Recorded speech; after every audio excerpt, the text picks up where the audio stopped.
Bonjour à toutes et tous. L'objectif de cette présentation est d'aborder le raisonnement de l'intelligence artificielle au prisme du raisonnement statistique et du raisonnement clinique. Dans un premier temps, un rappel sur l'intelligence artificielle ou IA qui se compose à la fois du machine learning, supervisé, non supervisé ou de renforcement, et du deep learning qui fait partie du machine learning utilisant des réseaux de neurones.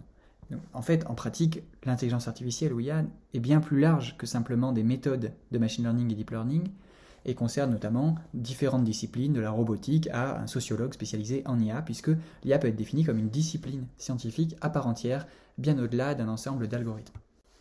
En deux mots, l'IA, s'il faut reconnaître des chiens ou deux types de chiens, va introduire des données à l'entrée du réseau de neurones, dans le cadre du deep learning.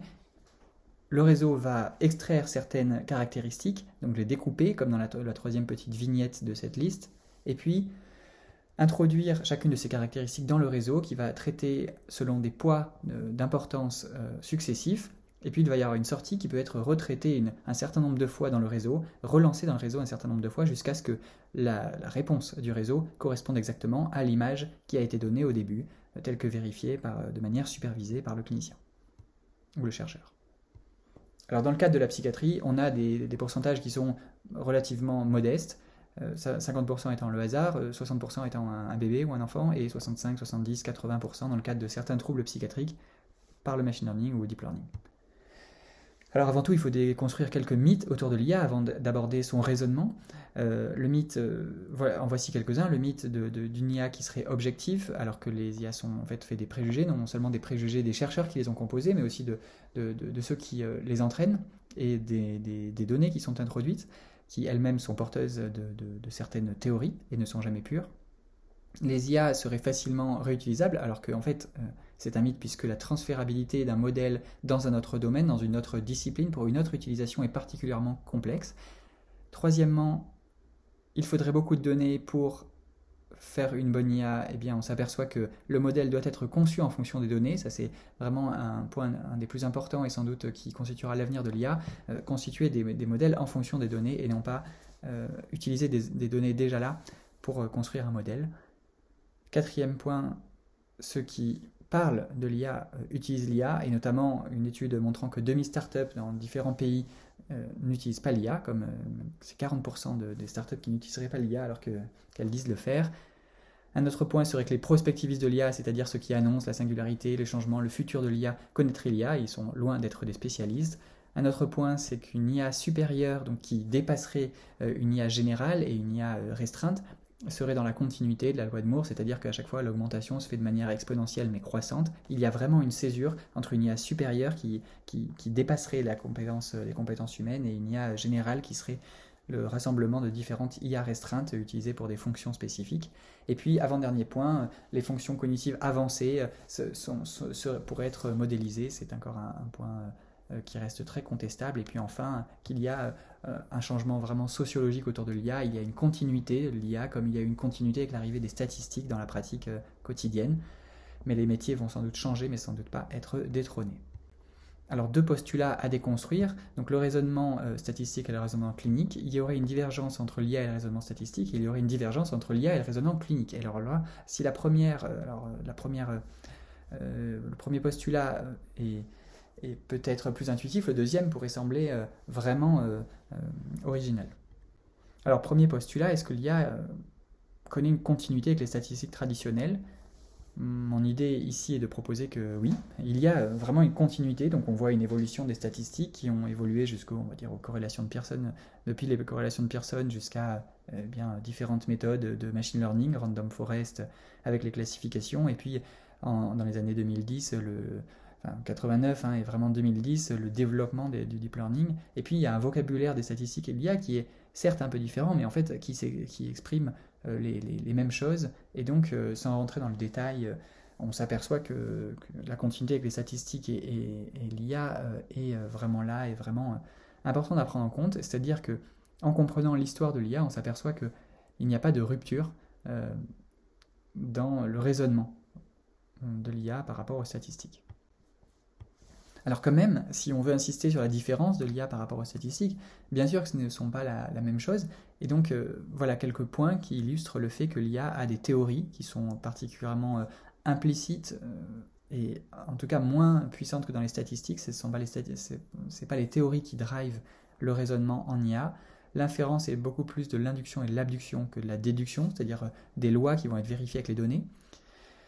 Troisième point, les données sont beaucoup plus observationnelles que expérimentales. Quatrième point, il y a un dark knowledge, c'est-à-dire que vraiment on va choisir le modèle après avoir vu les données, et donc un dark knowledge un peu comme dans la clinique, qu'on verra par ailleurs, c'est l'idée de dire que le modélisateur va avoir une certaine compétence qui n'est pas explicitable, il va avoir une compréhension des modèles qu'il ne pourra pas vraiment décrire de manière verbale.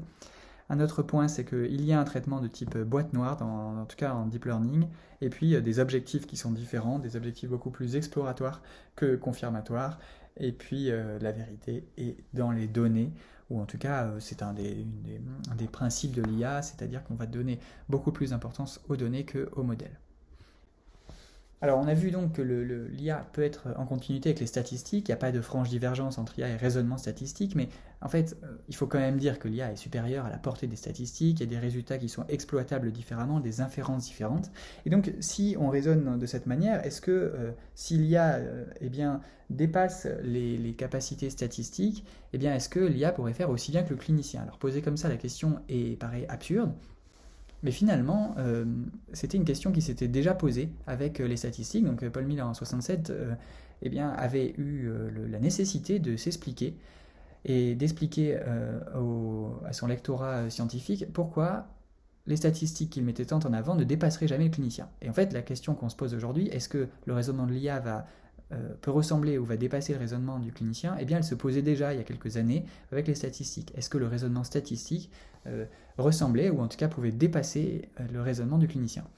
Et donc, Paul Mill, dans cet article, dit bien, d'accord, je prône les statistiques pour la science et la science médicale, mais par contre, je pense pour 6 points que les statistiques ne détrôneront jamais le clinicien. Et ces 6 points sont celui-ci. Alors, il les a appelés de manière relativement complexe: ouverture, équivalence, cellule vide, théorie médiation, temps insuffisant, fonction configurée. C'est assez simple à comprendre. Il dit bien que les statistiques ne seront jamais au point de dépasser le clinicien parce que, premier point, la prédiction clinique est faite sur la base d'une question ouverte, les statistiques n'en sont pas capables. Le clinicien se base sur des gestalt perceptifs, c'est-à-dire que le tout est supérieur à la somme des parties, et donc il y a une appréhension de la forme générale de son patient, ce que ne peut pas faire les statistiques. Le clinicien se base sur des facteurs qui ne paraissent pas vraiment pertinents, et finalement les statistiques ne le peuvent pas.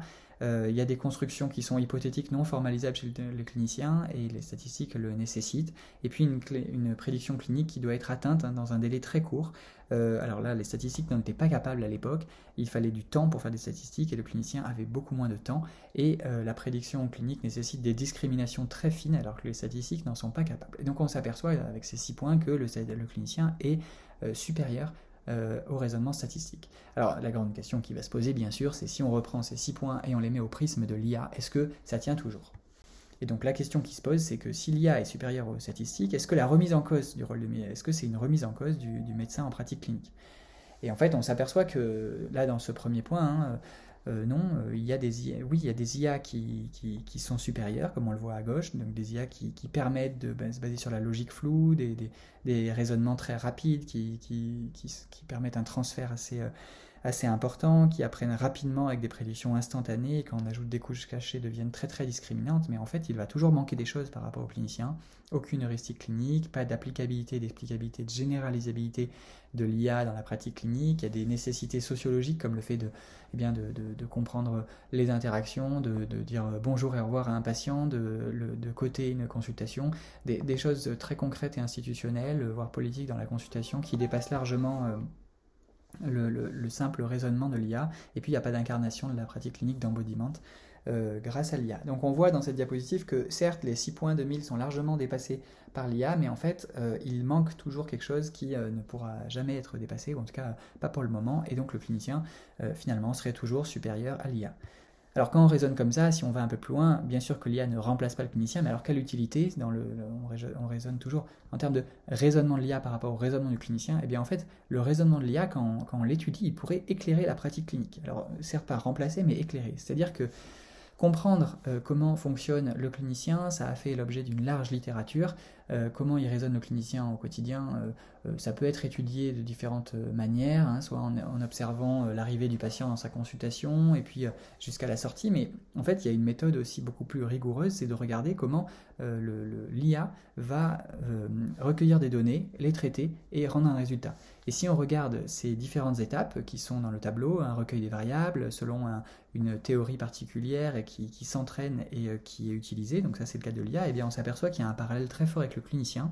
Le clinicien recueille certaines variables, les priorise, les labellise avec une certaine granularité. Tout ça se base sur son bagage théorique, sur les guidelines, sur son expérience, sur sa personnalité.